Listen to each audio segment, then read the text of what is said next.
여러분, 우리는 왜 기도를 합니까?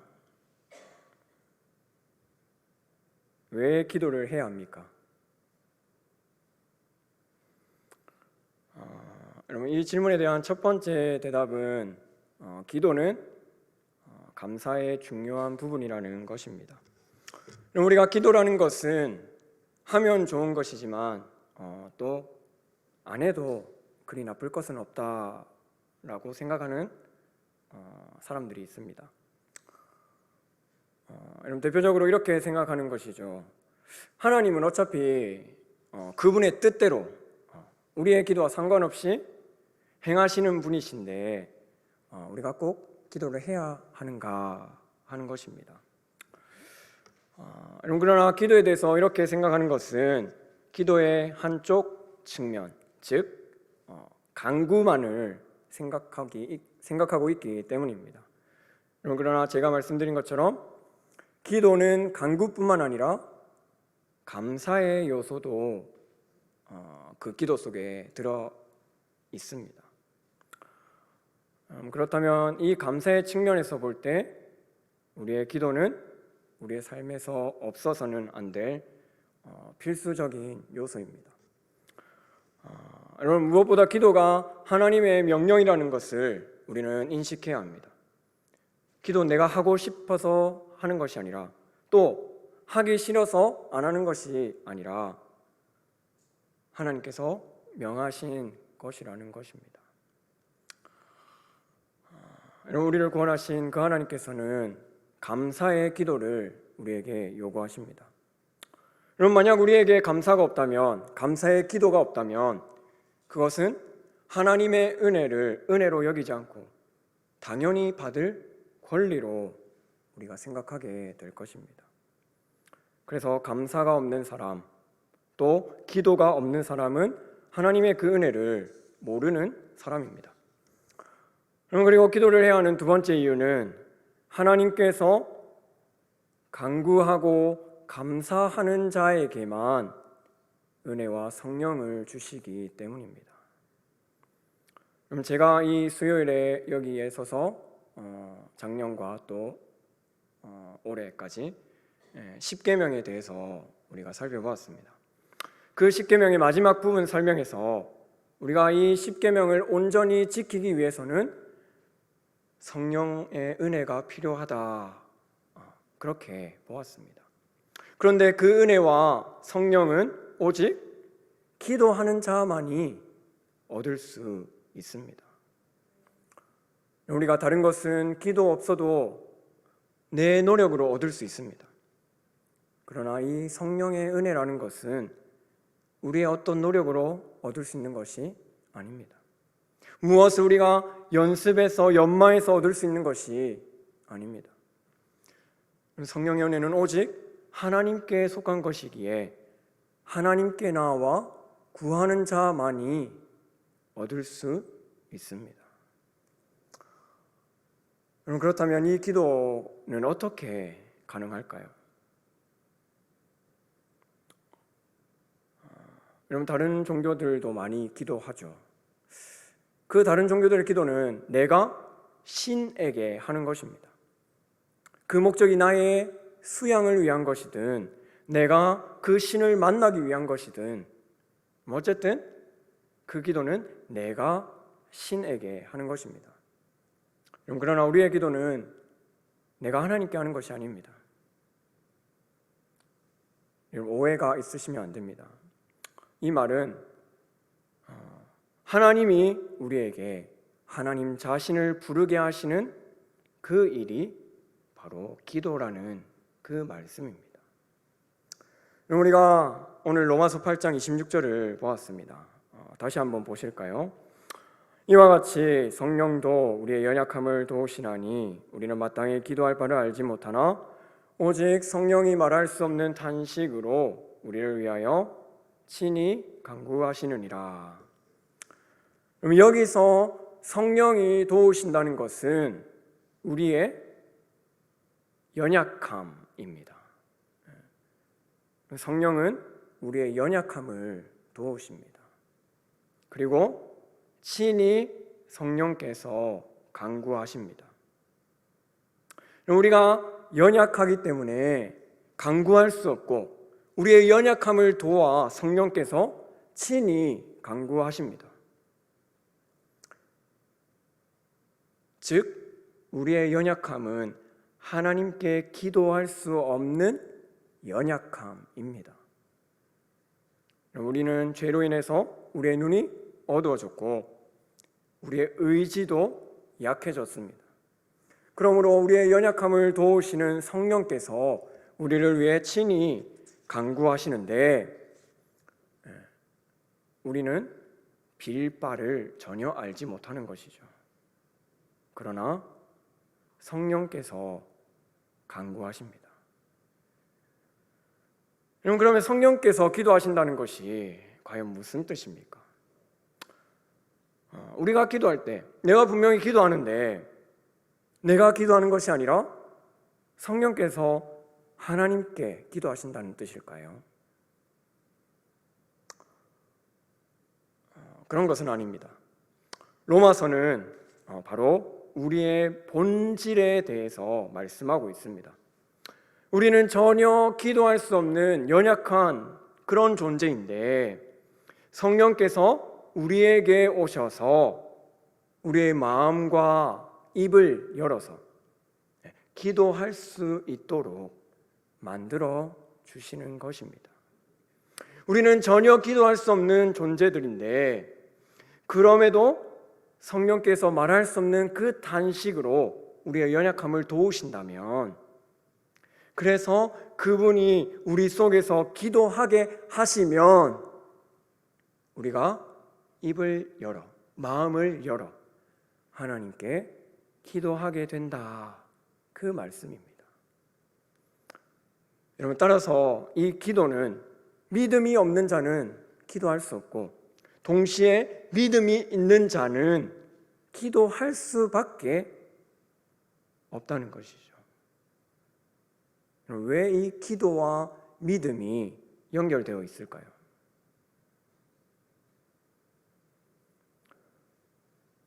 기도는 하나님이 우리 속에 성령을 부어주셔서 그 성령께서 우리 길을 제시하시고 우리가 구해야 할 바를 또한 알게 하시고 하나님이 원하시는 바를 우리에게 알려주시는 그 일이기 때문입니다. 여러분, 다시 한번 제가 묻겠습니다. 왜 우리는 기도할 수밖에 없습니까? 왜?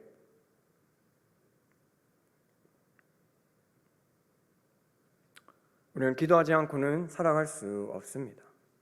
우리가 이 땅에서 살아가는 동안 우리에게 필요한 그 모든 것이 하나님으로부터 나오기 때문이죠. 야고보서 1장 17절에서 말씀합니다. 온갖 좋은 은사와 온전한 선물이 다 위로부터 빛들의 아버지께로부터 내려오나니. 여기까지. 모든 좋은 은사와 온전한 선물이 또 빛들이 누구에게로부터 나옵니까? 우리 아버지 하나님께로부터만 나옵니다. 그러면 우리 스스로는 결코 하나님께 드릴 어떤 것도 나올 수가 없습니다.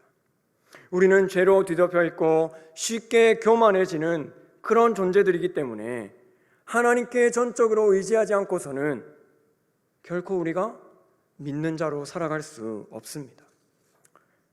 그럼 바로 여기에 기도의 필요성이 있는 것입니다.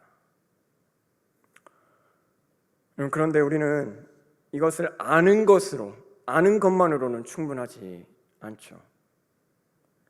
기도는 참으로 하늘에 계신 그 하나님이 땅에 있는 우리에게 주신 하나님과의 교제의 방편입니다. 그러므로 우리는 기도할 때 이러한 것들을 알아야 할 뿐만 아니라 진실로 올바른 태도를 가지고 하나님께 나아가야 합니다. 왜 그렇습니까? 하나님을 뵙는 일이 참으로 놀라우면서도 또 두려운 일이기 때문입니다. 그러나 우리의 모습이 그렇지 못하다는 점이죠. 그럼 기도에 대해서 한번 생각해 봅시다. 기도에 대해 생각할 때에 내가 하나님 앞에 서 있다는 것을 생각하기보다는, 그래서 더 겸손히 엎드리는 자세로 기도하겠다고 생각하기보다는 하나님 앞에 구해야 할 소원이 무엇일까? 오늘은 하나님께 무엇을 좀 구해볼까? 라는 식으로 이해하고, 또 그것을 구하는 것을 우리의 기도의 주 목적으로 삼습니다.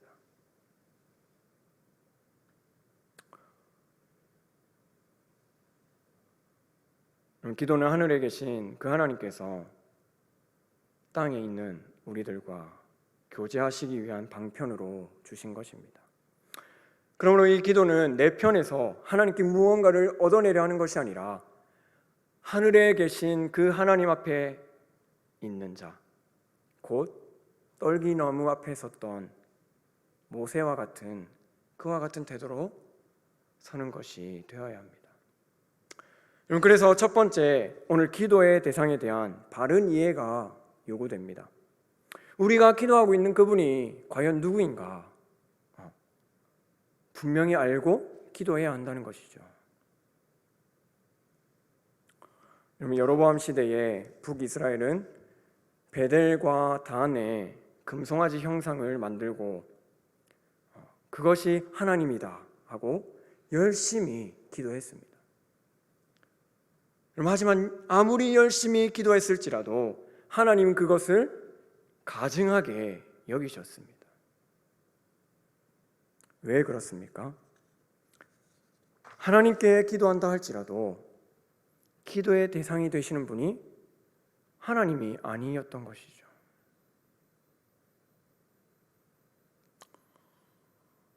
우리가 기도하는 그 대상이 정확하게 하나님 그분임을 우리가 어떻게 확신할 수 있을까요? 그러면 우리는 우리의 마음으로 하나님을 알 수 없죠.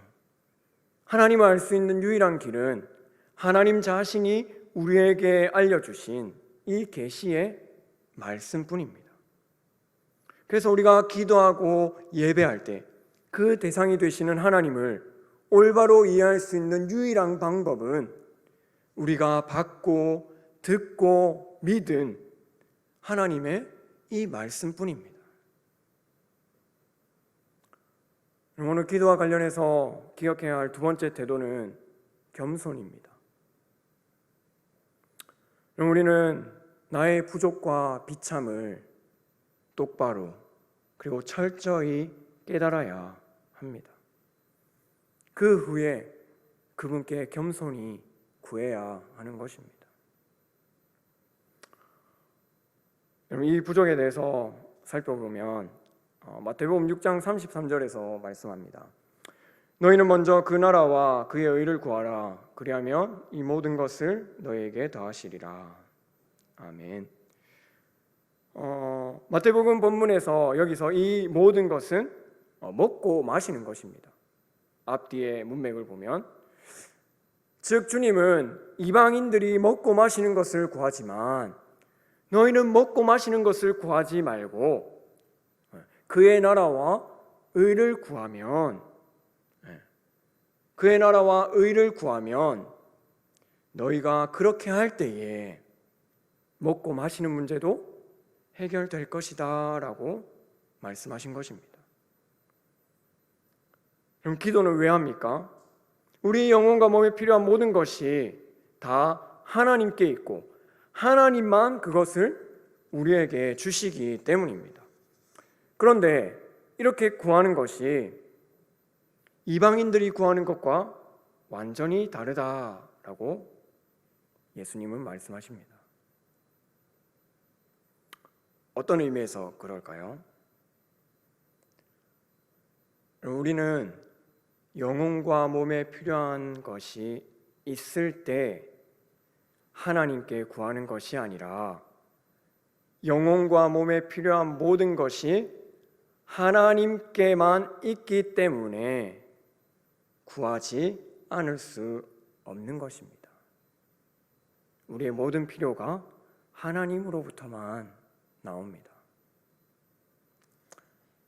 그러므로 여기에 우리의 부족에 대한 진정한 고백이 담겨 있는 것이죠. 우리의 비참한 현실에 대한 그 고백이 담겨 있는 것입니다. 그래서 주님도 우리에게 일용할 양식을 주옵시고 라고 기도하라고 하셨을 때에 그것이 단지 말 그대로 먹고 마시는 것을 위해 구하라고 하신 것이 아닙니다. 주님은 우리의 모든 것이 하나님으로부터만 나온다는 것을 우리가 알기를 원하셨고 또 그렇게 고백하기를 원하셨습니다. 그래서 우리는 하나님께 나아갈 때에, 오늘 이 밤에도 하나님께 나아갈 때에 하나님 없이는 내가 영혼과 몸 모두에서 생존이 불가능하다는 것을 깨달으면서 그래서 하나님 앞에 겸손히 구하는 자세, 그 자세로 우리가 기도하는 것입니다. 마지막으로 참된 기도는 확신을 가지고 해야 합니다. 여러분, 첫째, 우리는 기도의 대상자가 되시는 하나님을 우리가 분명히 알아야 된다, 그렇게 말했습니다. 두 번째는 자신의 부족과 비참함을 분명히 깨닫는 가운데 겸손함으로 나아가야 한다, 그렇게 말했습니다. 그리고 세 번째는 확신입니다. 우리가 기도할 때 왜 확신이 없습니까? 기도를 하면서도 확신이 왜 없을까요? 오늘 살펴본 그 첫째와 둘째 내용을 우리가 바르게 이해하고 있지 않기 때문이죠. 여러분, 우리가 다니엘서 9장을 보시면 다니엘의 기도가 나옵니다. 그는 이 기도를 할 때에 포로로부터의 귀환을 요구합니다. 그리고 주의 분노를 예루살렘에서 떠나게 하옵소서, 그렇게 기도합니다. 그러면 다니엘이 이렇게 기도할 수 있었던 이유가 무엇일까요? 그럼 다니엘은 자기가 기도하는 대상이 누구인지, 그리고 하나님께서 말씀하신 그 계시와 언약에 대한 확고한 지식이 있었습니다. 그리고 기도하는 자신의 비참함과 하나님의 위대하심을 깨달아 알고 있었습니다. 다니엘 9장 2절을 한번 보실까요? 왜 다니엘이 이렇게 기도할 수 있었는지에 대한 답이 9장 2절에 나옵니다. 곧 그 통치원년에 나 다니엘이 책을 통해 여호와께서 말씀으로 선지자 예레미야에게 알려주신 그 연수를 깨달았나니 곧 예루살렘의 황폐함이 70년 만에 그치리라 하신 것이니라. 다니엘의 이 확신은 이미 하나님이 하신 말씀, 그죠? 예레미야 선지자를 통해서 하신 말씀, 70년 만에 그치리라 하신 그 말씀의 기초에 있죠. 하나님께서 하신 말씀에 확고한 그 지식을 갖고 있었습니다. 그래서 다니엘은 이렇게 요구할 수 있었던 것이죠. 하나님께서 분명히 회복을 약속하셨기 때문에, 그러므로 다니엘이 하나님께 확신을 갖고 말한 것은 그가 하나님의 신실하심을 강력하게 믿었다는 증거가 됩니다. 이런 뿐만 아니라 다니엘은 우리가 오늘 살핀 둘째 내용도 분명하게 인식하고 있었습니다. 같은 장의 5절, 6절 말씀, 우리는 이미 범죄하여 패역하며 행악하며 반역하여 주의 법도와 규례를 떠나싸우며 우리가 또 주의 종 선지자들이 주의 이름으로 우리의 왕들과 우리의 고관과 조상들과 온 국민에게 말씀한 것을 듣지 아니하였나이다. 다니엘이 하나님께 강한 확신을 가지고 기도한 이 배경에는 자신과 이스라엘 민족의 죄에 대한 통렬한 인식이 있었습니다. 범죄하여 패역하며 행악하며 반역하여 주의 법도와 규례를 지키지 않았습니다. 그럼 다니엘은 자신의 고집과 생각으로 하나님께 확신을 말한 것이 아닙니다. 다니엘의 오늘 이 기도야말로 우리가 앞서 살펴본 부족과 비참을 확실하게 깨달은 그 사람의 기도입니다. 따라서 이 확신이라고 하는 것은 내가 무언가에 대해 자신감을 갖는 것이 아니라, 여기서 말하는 확신은 오늘 첫째와 둘째를 겸비한 그 사람이 하나님이 기도를 들으실 수밖에 없음을 확실히 알기 때문에 갖게 되는 그러한 확신입니다. 여러분, 하나님이 분명히 말씀하셨고 내가 그 하나님 앞에, 그 말씀 앞에 겸비한 자세로 설 때에 하나님께서 들으실 것을 약속하셨음에 그의 기도가 힘이 있었던 것입니다. 여러분, 이러한 자세를 가지고 우리는 영혼과 몸에 필요한 모든 것을 구하고, 또 그것이 바로 주께서 가르쳐 주신 그 기도에 담겨 있는 내용입니다. 우리는 아무 것이나 다 간구할 수 있는 것이 아니라 주님께서 명령하신 것만 구할 수 있다는 것을 잊어서는 안 될 것입니다. 그래서 참된 신자는 말씀 속에서 무엇을 구할 것인가를 잘 살펴야 합니다. 그 하나하나의 내용이 주기도문에 담겨져 있는데, 이제 다음 시간부터 주기도문을 통해서 우리가 살펴보게 될 것입니다. 말씀을 맺습니다. 그러므로 성도 여러분, 기도에서도 가장 중요한 자세는 역시 겸손입니다. 하나님 어떤 자들에게 은혜와 성령을 주신다고 말씀하십니까? 탄식하는 마음으로 또 쉬지 않고 하나님께 구하고 감사하는 자에게 주신다 말씀하십니다. 왜 탄식합니까? 우리 힘으로는 하나님께 나아갈 수 없기 때문입니다. 그래서 우리는 쉬지 않고 기도할 수밖에 없는 자들입니다. 한순간이라도 하나님이 은혜를 베풀지 않는다면 우리는 결코 하나님께 나아갈 수 없으며 순식간에 멸망할 것입니다. 그래서 우리의 자세는 언제나 전적으로 하나님께 긍휼을 구하는 겸손한 자의 자세입니다.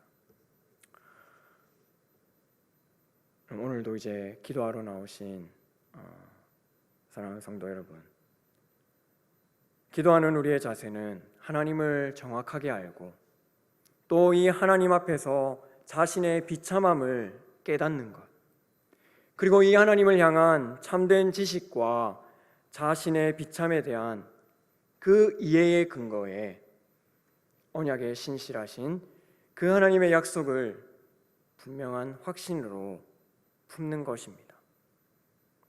여러분, 이 세 가지의 자세가 우리에게 충만하게 되어서 기도를 통해서 하나님을 기쁘시게 하는 우리 모두가 되기를 주님의 이름으로 축복합니다. 기도드립니다. 하나님 아버지, 감사합니다. 오늘 기도에 관하여 살펴보게 하시고 또 깨닫는 은혜를 주시니 감사합니다. 성도로서 또 하나님의 자녀로서 우리는 기도해야 합니다. 기도가 필요합니다. 단순히 먹고 마시는 문제가 아니라 죽어 마땅한 우리를 구원하신 그 은혜에 감사하고 또 은혜와 성령으로 살아가야 하는 연약한 존재임을 잘 알아 온전히 기도에 힘쓰는 우리 되도록 인도하여 주시옵소서. 말씀을 붙들고 예수님의 이름으로 기도함으로 하나님께서 살아계시고 응답하시고 역사하심을 날마다 삶 가운데서 경험하는 우리 모두가 되도록 은혜를 내려 주시옵소서. 감사드리오며 예수님의 이름으로 기도드립니다. 아멘.